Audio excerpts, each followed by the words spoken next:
అందరికీ నమస్కారం. దుర్మార్గుడైనటువంటి ఈ ముఖ్యమంత్రి జగన్మోహన్ రెడ్డి వందల మంది బీసీలను పొట్టన పెట్టుకుని వేల మంది మీద అక్రమ కేసులు పెట్టి దాడులు చేసి దౌర్జన్యాలు చేసి ఇంకా దాహం తీరని విధంగా మరి నిన్న పల్నాడు జిల్లా మాచర్ల నియోజకవర్గం వెల్దుర్తి మండలం బంగారుపేట గ్రామానికి చెందినటువంటి ఒక బీసీ మత్స్యకార సోదరుడు చెవిటిపల్లి దుర్గారావు అనే ఒక మత్స్యకారుడిని పొట్టన పెట్టుకున్నాడు ఈ ముఖ్యమంత్రి జగన్మోహన్ రెడ్డి. నిజంగా ఇది చాలా దారుణం, దుర్మార్గం. మరి ఈ ముఖ్యమంత్రి వాళ్ళ పోలీసులు చేసినటువంటి బెదిరింపులకు భయపడి మరి ఒక పేద మత్స్యకారుడు చనిపోయాడంటే మరి అతని మీద ఒక అక్రమ కేసు పెట్టి తెలంగాణ రాష్ట్రం నుంచి మద్యం తీసుకొస్తున్నాడని చెప్పి ఒక అక్రమ కేసు పెట్టి నువ్వు వైసీపీలో చేరవా అని చెప్పి బెదిరించి వైసీపీలో చేరలేదనే ఉద్దేశంతో ఒక అక్రమ కేసు పెట్టి లేదంటే ఓ 2 లక్షల రూపాయలు డబ్బులు ఇమ్మంటే భయపడి ఇన్స్పెక్టర్ బెయిల్ తెచ్చుకుంటే నువ్వు స్టేషన్కి రా, నిన్ను ఎన్కౌంటర్ చేస్తా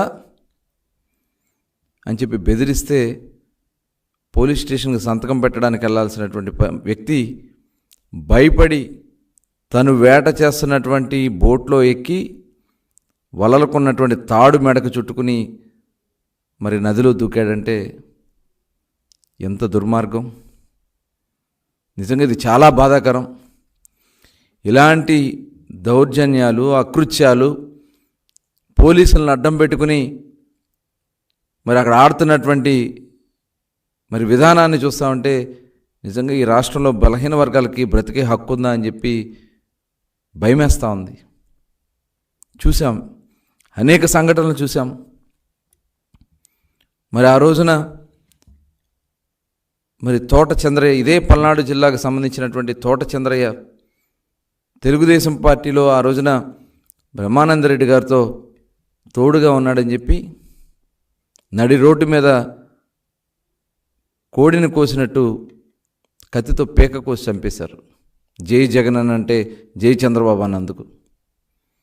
అదేవిధంగా ఒక జల్ల యాదవ్, అదేవిధంగా ఒక నందం సుబ్బయ్య, ఒక చేనేత వర్గానికి చెందినటువంటి నందం సుబ్బయ్య ఏం చేశారు ఈ బీసీలు మీకు? పద్మ అని చెప్పి ప్రకాశం జిల్లా చీరాలకు సంబంధించినటువంటి ఒక మత్స్యకార మహిళ వైసీపీలో చేరమంటే చేరలేదని చెప్పి వివస్త్రత చేస్తే సిగ్గుతో ఆత్మహత్య చేసుకుంది బిడ్డ, ఆ మహాతల్లి. ఏంటి అకృత్యాలు, ఇంత దుర్మార్గాలు? నిన్న కాక మొన్న చంద్రబాబు నాయుడు గారి అరెస్టు సందర్భంలో శ్రీకాకుళానికి చెందినటువంటి ఒక రెడ్డిక సోదరులు, బీసీ సామాజిక వర్గానికి సంబంధించినటువంటి రెడ్డిక సోదరులు సైకిల్ యాత్ర చేస్తూ రాష్ట్రం అంతా పర్యటన చేసుకుంటూ కుప్పం వరకు వెళ్ళాలనే ఉద్దేశంతో పొంగనూరు చేరుకున్నప్పుడు వాళ్ళని బట్టలు ఊడదీసి మరి రోడ్డు మీద మోకాళ్ళ మీద కూర్చోబెట్టారంటే ఏమవుతోంది ఈ రాష్ట్రంలో? నెల్లూరుకి సంబంధించి నెల్లూరు దగ్గర కావల్లో విజయవాడకు చెందినటువంటి రామ్ సింగ్ అనే ఒక బొందెల సామాజిక వర్గానికి, బీసీ సామాజిక వర్గానికి సంబంధించినటువంటి ఆర్టీసీ బస్సు డ్రైవర్ హారన్ కొట్టాడని చెప్పి నడి రోడ్డు మీద దారుణంగా చితకబాదారే. చావు బ్రతుకుల మధ్యన విజయవాడ హాస్పిటల్లో ఉంటే కనీసం మేము పలకరిస్తాకెళ్ళడానికి కూడా పోలీసులు అడ్డం పెట్టారే. ఏమవుతోంది? అమర్నాథ్ గౌడ్ రేపల్లో ఒక బీసీ సామాజిక వర్గానికి చెందినటువంటి ఒక గౌడ సోదరుడు 10th క్లాస్ చదువుతూ అక్క గురించి మాట్లాడాడని చెప్పి ఇంట్లో చెప్పాడని చెప్పి ఒక రెడ్డి సోదరుడు పెట్రోల్ పోసి తగలబెట్టేస్తే పేపర్లకు పెట్రోల్ పోసి తగలబెట్టేస్తే కనీసం పరామర్శ చేయనటువంటి ఈ ముఖ్యమంత్రిని ఏమనాలా? అదేవిధంగా మరి శ్రీకాకుళం జిల్లాలో, విజయనగరం జిల్లాలో కృష్ణా మాస్టర్ గారిని హత్య చేశారే. అసలు ఇలా చెప్పాలంటే ఇంత దారుణాతి దారుణంగా ఈ ప్రభుత్వం వ్యవహరిస్తూ బీసీల గురించి మాట్లాడుతూ మేమే చేశాం, మా బీసీ సోదరులు, మా ఎస్సీ సోదరులు అని చెప్పి ఈ ముఖ్యమంత్రి ఇవాళ మాట్లాడుతూ ఉన్నారంటే, అయ్యా ముఖ్యమంత్రి జగన్మోహన్ రెడ్డి గారు, మా బ్రతుకులు మేము బ్రతుకుతూ ఉన్నాం. ఈ ప్రభుత్వం నుంచి ఇవాళ బీసీ కార్పొరేషన్ నుంచి ఒక పైసా ఇవ్వాల, బీసీ సామాజిక వర్గాలకి హక్కుగా రావాల్సినటువంటి కార్యక్రమాలన్నీ కూడా అణగదొక్కేశారు. రెసిడెన్షియల్ స్కూల్స్ లేవు, విదేశీ విద్య లేదు, బీసీ సప్లాన్ లేదు. ఇవాళ బీసీలని అన్ని రకాలుగా కూడా ద్రోహం చేసి ఇవాళ కేంద్ర ప్రభుత్వం నుంచి మరి వస్తున్నటువంటి మీరు ఇవ్వనటువంటి మ్యాచింగ్ ఫండ్ వల్ల అనేక పథకాలు ఆగిపోతే సరే సర్దుకుపోతూ అలా బ్రతుకుతూ ఉంటే ఈ దాడులు ఏంది ముఖ్యమంత్రి గారు? ఇంత దారుణాతి దారుణంగా బీసీలని అణిచేస్తూ బీసీలను అణగదొక్కుతూ ఇవాళ నువ్వు కళ్ళబొల్లి మాటలు చెప్తా ఉన్నావు. ఈరోజు కులగణన అంటా ఉన్నావు, 5 సంవత్సరాలు నిద్రపోయావు, బీసీలని అణగదొక్కావు. ఇవాళ కొత్తగా కులగణన పేరుతో మళ్ళీ బీసీలని వాడుకోవాలని చూస్తా ఉన్నాడు ఈ ముఖ్యమంత్రి జగన్మోహన్ రెడ్డి. కులగణన చేసే విధానం ఇదేనా? కులగణన అనేది దానికి ఒక చట్టబద్ధత ఉంటుంది, దానికి ఒక కమిషన్ ఉంటుంది, దాన్ని ఒక సక్రమంగా దాన్ని కొంతమందిని అపాయింట్ చేసి ట్రైన్ చేసి వాళ్ళ ద్వారా తీసుకోవాల్సినటువంటి ఇన్ఫర్మేషన్ని మీ వాలంటీర్ల ద్వారా తీసుకుని వేలిముద్రలు వేయించుకుని ఆ డేటా అంతా మీ దగ్గర పెట్టుకుని రేపు భయపెట్టి ఎన్నికల్లో గెలవాలని చూస్తూ ఉన్నామేమో. అది జరగదు జగన్మోహన్ రెడ్డి గారు. ఇవాళ చూసాం బీహార్లో చేసిన విధానం కరెక్ట్ కాదని చెప్పి కోర్టు అక్షంతలు వేసింది.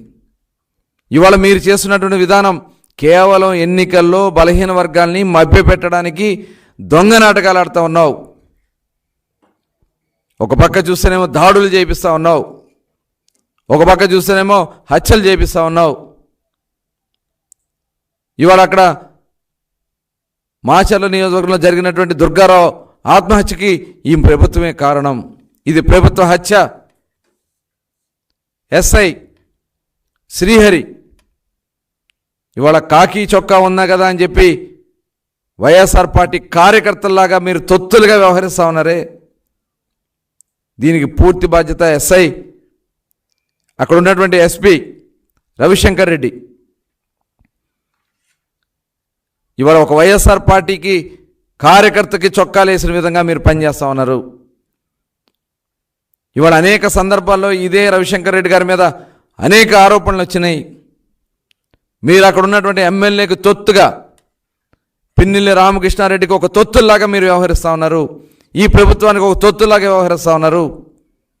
ఇది ఖచ్చితంగా ఏదైతే ఒక పేద మత్స్యకారుడికి చనిపోవడానికి కారణమైనటువంటి ఈ ప్రభుత్వం, ఇవన్నీ కూడా ప్రభుత్వ హత్యలే. దీనికి పూర్తి బాధ్యత ఈ ముఖ్యమంత్రి వహించాల్సిందే.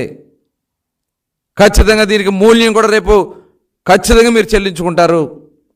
ఇవాళ అధికారులు వాళ్ళకు తొత్తులుగా వ్యవహరించి ఈ కార్యక్రమాలన్నీ చేస్తే రేపు రాబోయే కాలంలో తప్పకుండా మీకు దానికి బాధ్యులు అవుతారు కూడా ఈ సందర్భంగా తెలియజేస్తున్నా. ఈరోజు ఈ రాష్ట్రంలో చూస్తే నువ్వు తీసినటువంటి ఈ బీసీ బిడ్డల ప్రాణాలు సాక్షిగా చెప్తా ఉన్నాం. ఈ బీసీ బిడ్డల్ని పొట్టన పెట్టుకున్న వాళ్ళ ప్రాణాల సాక్షిగా చెప్తా ఉన్నాం.